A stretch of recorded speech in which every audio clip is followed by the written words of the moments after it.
you. Let us know where in the world you're tuning in from. We'd love to hear from you in the comments. Let's begin. I still remember the way Lena used to smile at me, like I was her entire world. That crooked grin, always a little late to her eyes, used to feel like sunlight breaking through a storm. But if you ask me now what it meant, I'd tell you this. It was rehearsed, and I was too damn blind to see it. We were 2 years into our marriage when everything started to unravel, quietly, like wood rotting from the inside. We met late in life, both in our mid-30s, and bonded fast over long nights at the architecture firm we worked at. She was magnetic, beautiful in an understated, elegant way, the type who wore confidence like perfume. She spoke often about wanting a simple life, kids, a dog, a garden. And when we got married, she left her job and became a homemaker. She made it seem like her dream, and I believed her. She kept the house immaculate. I'd come home to dinners I never asked for, the smell of lemon polish, her voice humming faintly from the kitchen. At first, it was charming. Then it became almost too perfect, like she was painting a picture she knew I'd stare at for years to come. Still, I was happy. At least I thought I was. We were trying for a baby, or so she said. Month after month, she'd tell me it just wasn't happening. I never pushed too hard. She seemed heartbroken each time. What I didn't realize was that her heartbreak wasn't over a baby.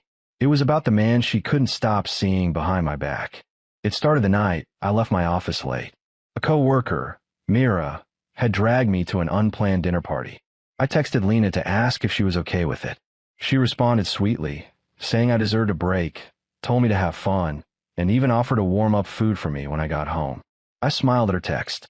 Thought God, I married the best woman alive. And then I saw her. On my way home, walking past the quiet stretch of 5th and Dover, I caught a glimpse of a familiar figure under the amber glow of a street lamp.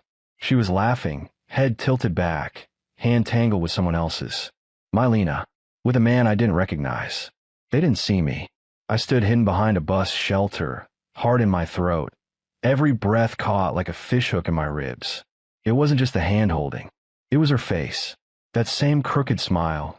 Only this time, it reached her eyes. My world splintered. I staggered home like a man walking underwater. Everything she ever said about love, loyalty, building a family, it all rang hollow now like a bell cracked down the center. I didn't confront her that night. I didn't even mention it. I just sat in the dark while she slept beside me like nothing had happened. But something had. Something irreversible. The following days were a nightmare in slow motion. I started noticing things I had previously dismissed. Password changes. Mysterious new lingerie tucked in drawers she never used. Sudden interest in skincare products she used to call overpriced snake oil. Subtle, but together damning. One morning, while she was in the shower, she left her phone unlocked. A rare mistake. I wish I could say I hesitated, that I was noble, but I wasn't. My fingers moved on instinct, and within seconds, I found everything. Every lie. Text messages, sweet, seductive, naked in their intimacy. Photos of the two of them, cuddled together on hotel beds, sharing desserts, sun-drenched selfies from rooftop bars. My wife, glowing in the arms of someone else. Then, the worst of it, a conversation about an upcoming weekend getaway. A luxury spa trip to celebrate 1 year together. 1 year. I sat in our living room, watching the woman I loved melt into pixels on a screen, whispering sweet nothings to someone else. I felt gutted, hollowed out. That night, I didn't sleep. I couldn't. I lay awake, staring at the ceiling, trying to trace every memory back to the moment she stopped loving me. The next morning, Lena kissed me on the cheek and mentioned she'd be visiting her old friend, Tasha, on Wednesday. I nodded, pretending not to know. She was glowing, vibrant in a way I hadn't seen in months. Now I knew why. I smiled, said I hoped she had fun. Inside, I was already planning how I'd destroy her world. I took the next day off work, claiming I had a dental emergency. She left early, suitcase in hand, perfume clinging to her like a ghost. I stood at the window, watching her walk away, every step a lie. When her checking-in text arrived that afternoon, Tasha says hi. So good to catch up. I responded with a thumbs up, pretended I was busy at the office. Meanwhile, I'd already hired a private investigator. He'd been tailing her since she left. At 7:42 p.m., he sent me the first photo, Lena poolside, wrapped in a robe, glass of wine in hand. And beside her, the same man I saw on the street that night. They were kissing. I stared at the photo for hours. It wasn't just betrayal, it was obliteration. She wasn't my wife anymore. She was a stranger wearing her skin. The next morning, she texted again. Hey love, hope you're eating okay. My card's not working. Can you transfer some money? That's when I flipped the switch. I replied, it's not working because I disabled it. Ask your boyfriend to pay for it. Her reply was immediate and filled with fake confusion. What? I told you I'm with Tasha. Why would you say something like that? I laughed out loud. Bitter, low, the sound of a man who'd finally stopped bleeding and started sharpening knives. And that's when I began building the most painful, personal revenge I could think of. One that would unravel her perfectly manicured lies strand by strand, until she was standing barefoot in the wreckage she created. Her text kept coming. Lena was unraveling faster than I expected. Leo, what the hell is going on? I stared at the screen. Leo, that was my name. The man she vowed to honor, to build a life with. And now she was texting me from a hotel bed she shared with another man, asking me to fund her betrayal. I let her sweat. The private investigator, Noel, had delivered gold mine. Photos, receipts, even a discreet video clip from the hotel restaurant. Lena, wearing that floral red dress I bought her for our anniversary, feeding a forkful of steak in her lover's mouth while he kissed her wrist. The man's name was Chase Dalton, a mid-level executive from a tech company across town. Married, 2 kids. He was 41, slim, polished, a cliché of temptation in a blazer. And he had absolutely no idea who he was screwing with. I didn't respond to Lena for hours. I wanted the silence to eat her alive. Around midnight, she called. I declined. She called again. I declined again. And then, my phone buzzed once more. A voicemail. Her voice trembled. Leo, I don't know what's going on. I didn't mean to lie. I didn't want you to worry. I'm not with Tasha. I needed time alone. Please call me back. I love you. I played it twice. The second time I laughed. You love me? The way a vulture loves a dying animal. Maybe. I texted back coldly. I already know where you are. I've seen everything. Enjoy your last night. No reply. And that's when I started preparing. That weekend, I moved out. I had spent weeks quietly transferring essentials. Documents, my laptop, heirlooms, everything that mattered, into a storage locker I paid for in cash. The apartment we once called home, it felt tainted, like the scent of her perfume had sunk into the walls. I left an envelope on the dining table. Inside, divorce papers, screenshots, a letter. It simply read, I'm not the fool you thought I was. Leo. Then I left. Silent. Controlled. No tears. By Monday, she was back. I knew the second she walked into that empty apartment and saw the note. My phone rang immediately. I didn't answer. Then again. And again. I let her torment build. At 3:15 p.m., she left a voice message, anger seeping through fake innocence. Leo, this is cruel. You just left. You didn't even talk to me. You're being dramatic. Over nothing. Nothing. The word made my blood boil. I answered the next call. My voice was ice. You lied to me for over a year. Slept in my bed while loving another man. And now you want to tell me this is dramatic? She started crying. Softly at first. Then louder. Manipulative. I didn't mean for it to happen. You were always so distant lately. I felt alone. Chase listened to me. There it was. The switch. The part where she made me the villain in her story. I smiled. Distant. Lena, I worked late nights to pay for that spa you used to cheat on me. Silence. Then she whispered. So this is it? I didn't respond. Leo, please, she begged. Let's talk. In person. Please. Just hear me out. You don't deserve a conversation. I replied coldly. You deserve consequences. And I hung up. The next step was Chase. I wasn't going to leave him untouched. No. That man built his house on my broken promises. And it was time to burn it down. I met his wife, Charlotte Dalton, 3 days later. I dressed casually. Clean. Presentable. I showed up at her yoga studio during her lunch break, waited respectfully outside. Hi. I said softly when she stepped out, sipping green juice. Are you Charlotte Dalton? She paused, wary. Yes. I'm Leo Hart. I'm Lena's husband. Her face drained of color. 10 minutes later, we were sitting on a bench under an old oak tree in the park. I didn't shout. I didn't accuse. I just handed her a sealed envelope. Inside, everything. She flipped through it.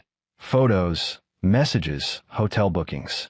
The last page was a note I'd written in block letters. He's been cheating on you with my wife for over a year. Charlotte didn't cry. She just whispered. I thought it was just me. That I was crazy. I nodded slowly. You weren't. And then I stood. I'm sorry. I know this hurts. But you deserve to know. She clutched the folder to her chest, like it was all she had left of her sanity. And I walked away. I didn't look back. 2 days later, Lena showed up at my new place. How she found the address, I'll never know. Probably hacked into an old delivery order or some account we once shared. I opened the door slowly. She looked awful. Bags under her eyes, hair tied in a messy bun, no makeup, wearing one of my old hoodies like it was armor. Please, she whispered, don't shut me out. I didn't say a word. She stepped inside on her own, tears already gathering. Chase's wife found out. She left. Took the kids. He blames me for everything. He said I ruined his life. I leaned against the wall, arms folded. You did ruin someone's life. Mine. She looked at me then, truly looked, and I saw something new. Panic. Leo, I never wanted this. I stayed quiet. He said he loved me. He promised we'd be together if his wife ever left. Now he won't even answer my texts. I gave up everything for him. I cocked my head slightly. No, you gave up me, and now you're paying the price. She stepped forward, reaching for my hand. I stepped back. Don't, I said. Don't even pretend to care now. You can't just throw away 2 years, she cried. You threw them away first. And then I pulled out the final piece of my revenge. From the table, I picked up the manila envelope and handed it to her. What is this? Open it. Inside, a letter. A copy of the legal complaint I filed for intentional infliction of emotional distress, alongside an official notice from her university friend, Tasha, the one she had lied about seeing. The letter read, To whom it may concern, I did not see Lena Hart at any time between March 12th to 17th. Any claims otherwise are false. She dropped the paper like it burned her. You planned all of this. No, Lena, I said softly. You did. Lena stood frozen in my living room, her mouth slightly open as if air had just been knocked out of her lungs. The envelope trembled in her hands. She hadn't expected this. She thought I'd rage, scream, maybe even cry. But I wasn't giving her the satisfaction of emotion. No, I was giving her consequences. This is cruel, she finally muttered. Cruel, I echoed. What's cruel is watching your wife lie to your face while she kisses another man's neck in hotel elevators. What's cruel is not knowing whether those nights she came home smelling like sandalwood and wine were because she was having a drink with her friend or screwing someone else. Cruel is pretending like you don't see it because you're afraid of what the truth might shatter. She looked down, her shoulders folding inward. I continued, my voice steady. But now I know. And now you get to feel what it's like to be the one left wondering. She tried again. I messed up, Leo. I know that. I panicked. You were always working, and I... Stop, I said sharply. Don't you dare justify it. You didn't just mess up. You built a life around your betrayal. You lied for over a year. You made me believe we were trying for a baby while planning spa weekends with him. Her eyes welled up, but I didn't care anymore. Her tears were currency she'd already spent on someone else. Leave, I said. We're done. But she didn't move. Instead, she sat on the edge of the couch, like she was trying to reclaim a spot that no longer belonged to her. I've lost everything. My friends. My reputation, they know.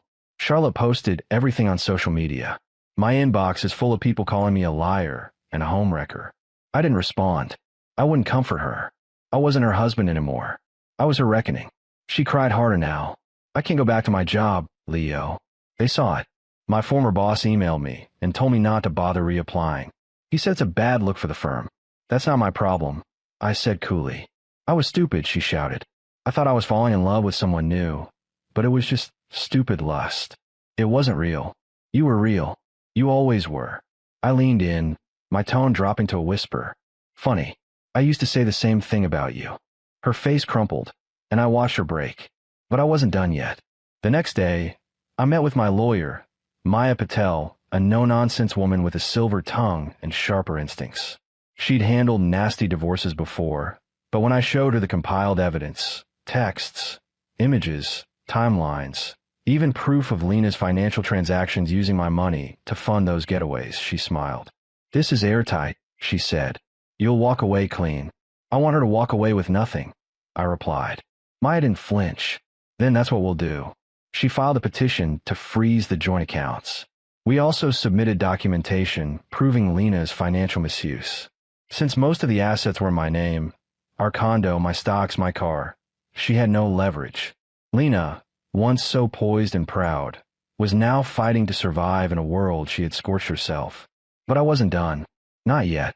A week later, I paid a visit to her parents. Yes, her parents. They had always liked me. In fact, they'd once called me the best thing that ever happened to Lena. I waited until her father, Dale, was alone on the porch before I approached. He looked up, startled. "Leo, I won't stay long," I said. "But I thought you should know the truth before she paints a different picture." And I handed him a folder. He flipped through it, his expression tightening with every page. When he was done, he didn't say a word, just rubbed his face, then muttered, "God damn. She'll tell you I left her without reason." I added, "That I gave up." "But I didn't. She did." "I believe you," he said quietly.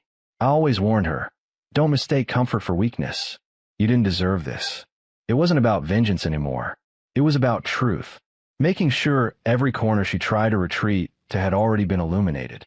No hiding, no sympathy, only facts.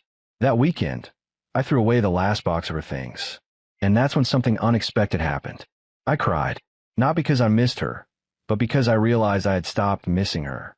I cried for the man I used to be, the one who believed love was enough. The one who brought flowers on random Tuesdays and wrote letters during meetings because he missed his wife. That man had died the night I saw her with Chase on the sidewalk. I cried for him. And then I let him go. Lena called again 2 days later. Block number. I picked up out of curiosity. Her voice was flat now, like all the tears had dried up and left nothing but bitterness. "You really think you've won, huh?" I smiled slowly. "This isn't a game, Lena. But if it were, yes. I've already won. You ruined my life." "No, Lena. You did that. I just made sure no one missed the show." She was quiet for a moment. Then, "I'll fight this." "I hope you do," I said, "because I've got lawyers who love a fight, especially when the other side's got nothing left but a story no one believes." I hung up. Later that night, I got a message from an unknown number. It was from Chase. A single line. "You had no right." I replied instantly. I had every right. And attached a photo. Him kissing Lena at the hotel spa. Time-stamped, dated, undeniable. No response. I never heard from him again. But I didn't need to. The silence was confirmation that I had cut him just as deep. It had been nearly 2 months since I left Lena, but the aftershocks of her betrayal still echoed in strange moments. In the stillness of morning coffee, I'd sometimes hear her laugh in the back of my head, until I remembered it was fake.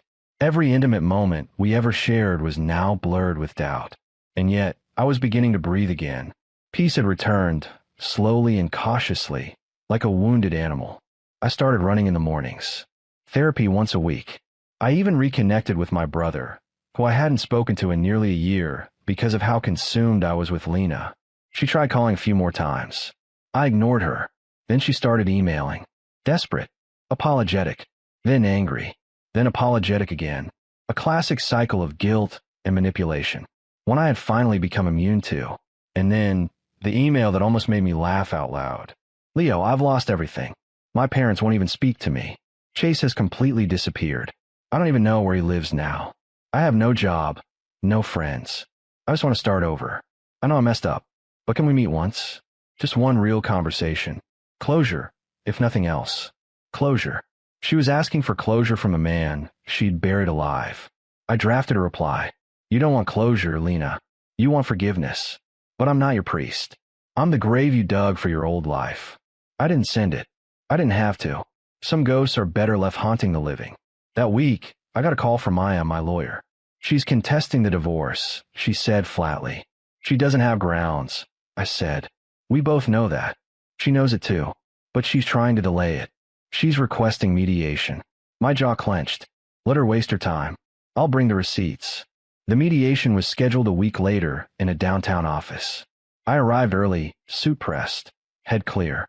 Lena arrived late, disheveled, her once glowing confidence now replaced by worn-out excuses and smeared mascara. She barely looked at me. Good. Maya went first. She calmly laid out the case. Documented infidelity, financial misconduct, emotional manipulation. She cited my evidence like bullets in a loaded chamber. Lena tried to argue she was emotionally neglected. The mediator, a gray-haired woman with eyes like knives, didn't flinch. You committed sustained infidelity, Ms. Hart. That is not neglect. That is cruelty. For once, Lena said nothing. By the end, it was clear there would be no alimony, no split of assets. She walked away with her clothes, a few keepsakes, and the echoes of a home she burned down herself. And I walked out a free man.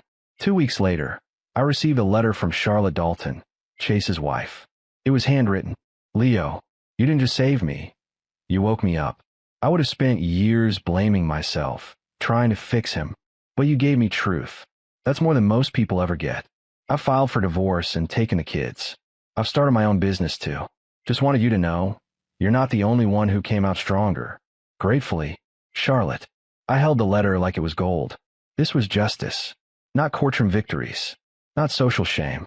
Liberation. 3 months passed. I had settled into a quiet life. A new apartment. A few new friends.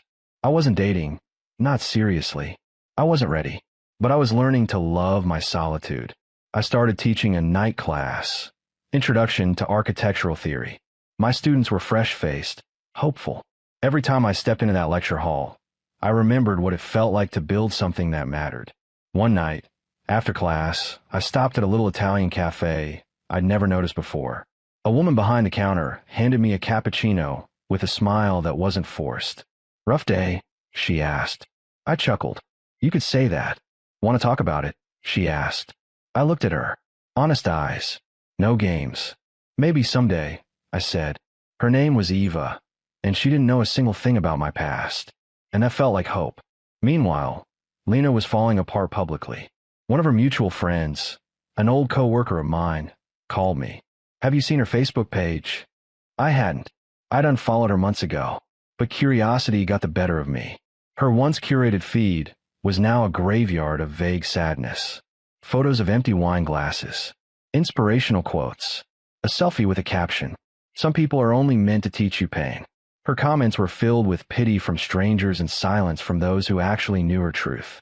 She was alone. Truly, deeply, deservedly alone. But I didn't feel joy. I felt nothing. And nothing is more powerful than rage. Nothing is the final victory. One night, I got one last email from her. Subject line: You win. I'm moving. I need a fresh start. You were always right. I just didn't want to admit it. Maybe one day you'll forgive me. But I don't expect it. You don't owe me anything. I hope you're happy now. Lena. I didn't respond. There was no anger left. No revenge left to plan. Because I had already won. Not by breaking her, but by rebuilding myself. Lena didn't just cheat. She erased who I was, piece by piece. But the thing about destruction, it clears the ground for something stronger. And in the end, I didn't just get justice. I got freedom. And freedom is the kind of revenge that leaves no blood behind. Only silence. The kind of silence that says, you never broke me. You freed me.